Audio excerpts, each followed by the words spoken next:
Hey guys, welcome back to Maple Pond Farm. Today I am going to try and finish running out all of the sap lines for this year. I've only got maybe 20 trees left to tie into the system. So I'll take you guys along and show you what running lines is all about.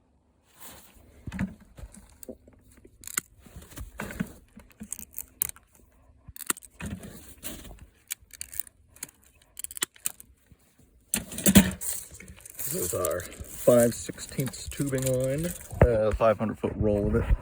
What I'm going to end up doing is using this. This is a one-handed tool, and this it's hard to do with one hand, but this clamps onto the tubing, and this flares the end of the tubing out, so you can get the fittings on easier. The fittings will slide right into this area, and then you can squeeze them together. It works really good, and they also have two-handed versions.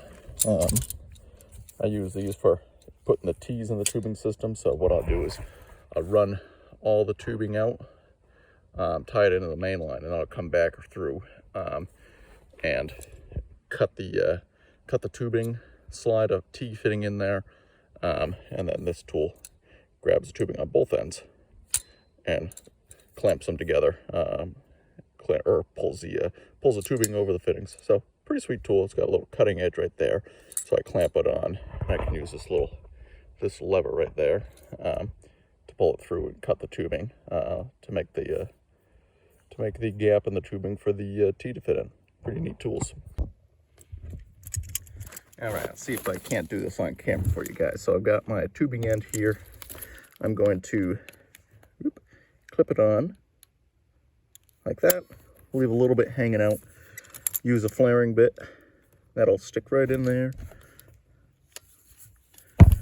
Press it together, flare out the end, flick it back, and then I have this hook that I use, and this is just to wrap around the tree. No hole or anything through it, just creates a nice dead end.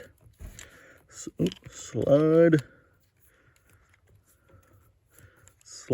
the end in, and then just push it together. Easy fitting.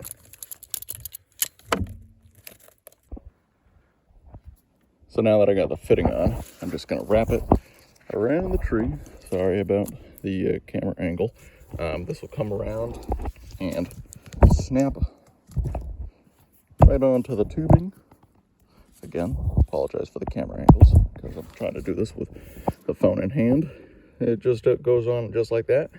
And then I'll run over to that tree right there, and then I'll head over and tee it into this other.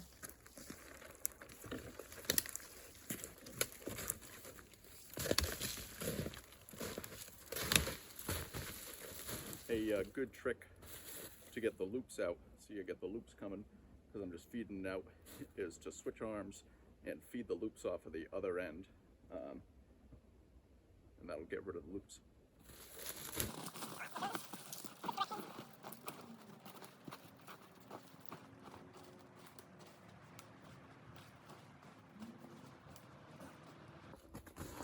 I haven't tightened this up, as you can see, but just to show you guys how it works.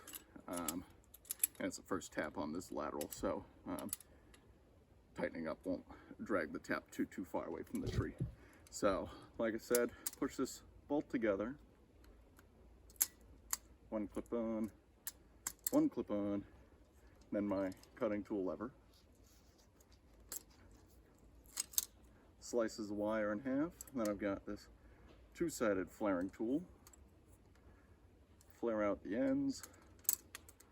Then I got my T. And this is like a three-handed operation, even though it says it's a two-handed tubing tool. Sometimes I can pin it up against a tree.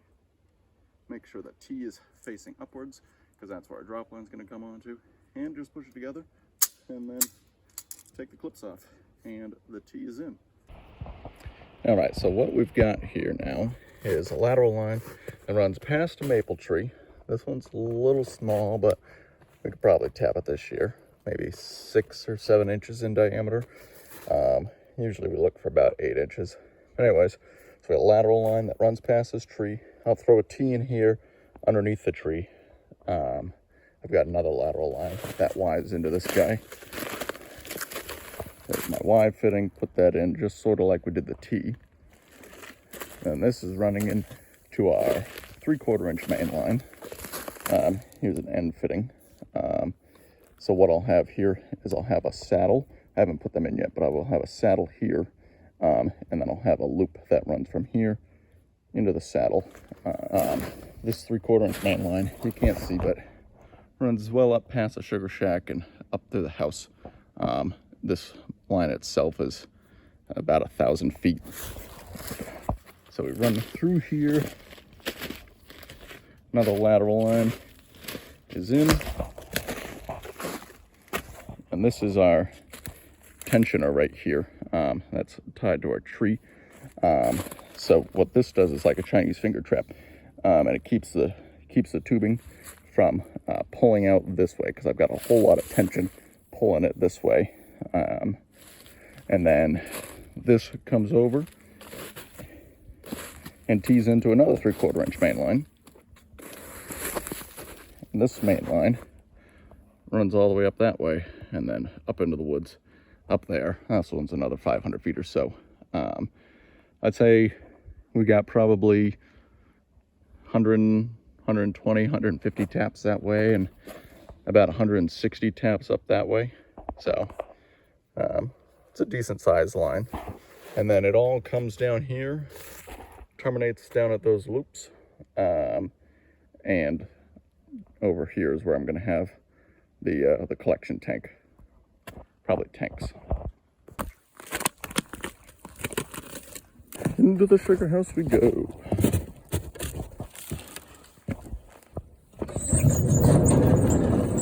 Alright, what do I need in here? Replacing that evaporator this year. Got new pans. This was the old pan. Just a 2x4 flat pan. Had it for, I don't know, probably 5 years now. Let's see.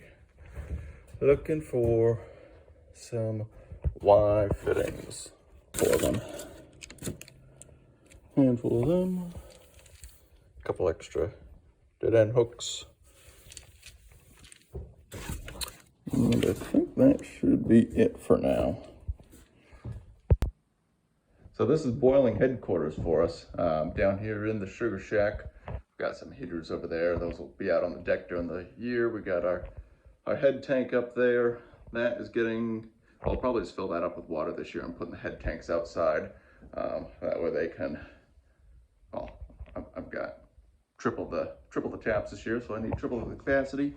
And I can't put a 275 gallon tote up there, so I'll put that outside.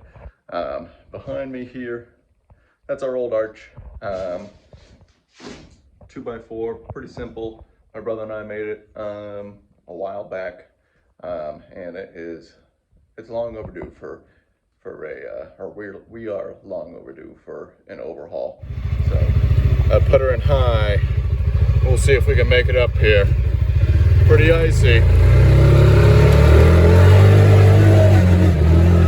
comes the ice. Woo-hoo.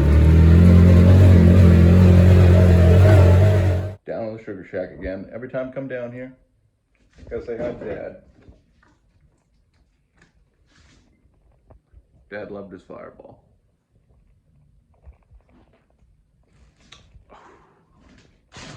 I really don't though.